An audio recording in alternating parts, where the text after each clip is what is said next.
Bak.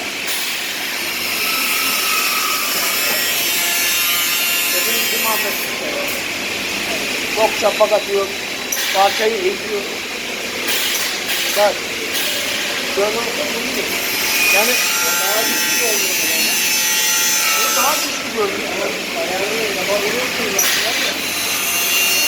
Ama kaynağı güzel bir kaynağı ki. Eğip çıkarıyor bir de çapak. Aynısını ayarlama ana yapıyor. Çok güzel.